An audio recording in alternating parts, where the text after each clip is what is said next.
Hello, this is Pastor Bill Sturm of the Sandy Ridge Baptist Church, and I'm coming to you from my living room where I've been in the Army since Monday. And I'm teaching a course at the chaplain school through MS Teams due to COVID-19 precautions, which makes this video incredibly ironic.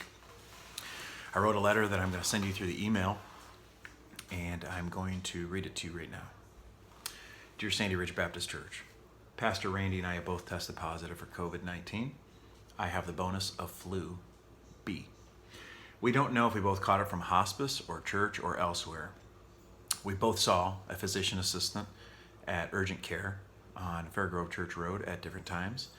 I asked her how long I need to isolate, and she said 10 days from the positive test. Okay. I said, what should I tell some of you who are exposed? And first we want to define what it means to be exposed.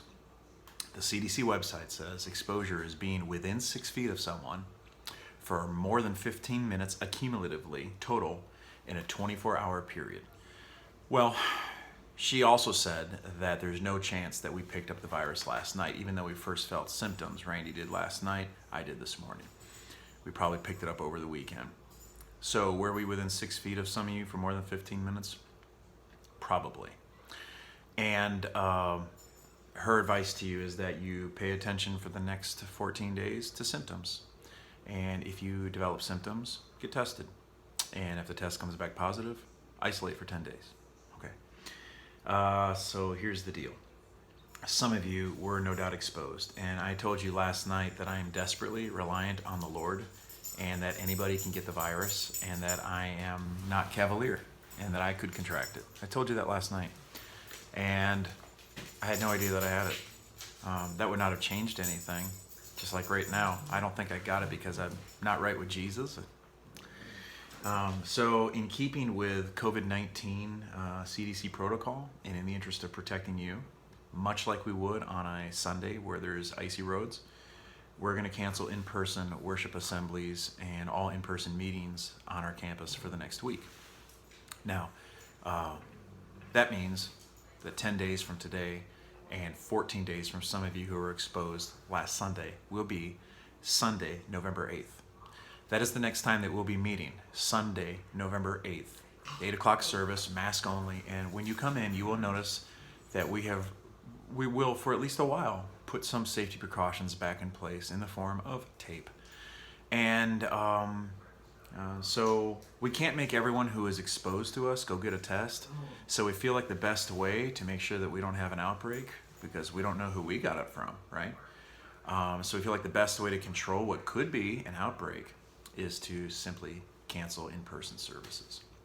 We can't make everyone go get a test, so this seems like the prudent thing to do.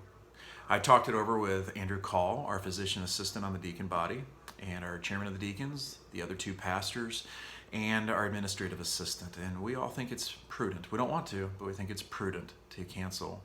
I'll be on Facebook Live and YouTube at 10:30, Lord willing, if I'm able, on Sunday morning. And then, Lord willing, I'll do the message that I prepared for Sunday night at 6 o'clock on those same venues from my home. So as long as the internet works, you'll be able to hear a message at least, even though it's not quite the same. There is one exception to the cancellations, and that is Homer Green's receiving. 11 a.m. to 3 p.m. on Monday in our sanctuary, you can come and view his body.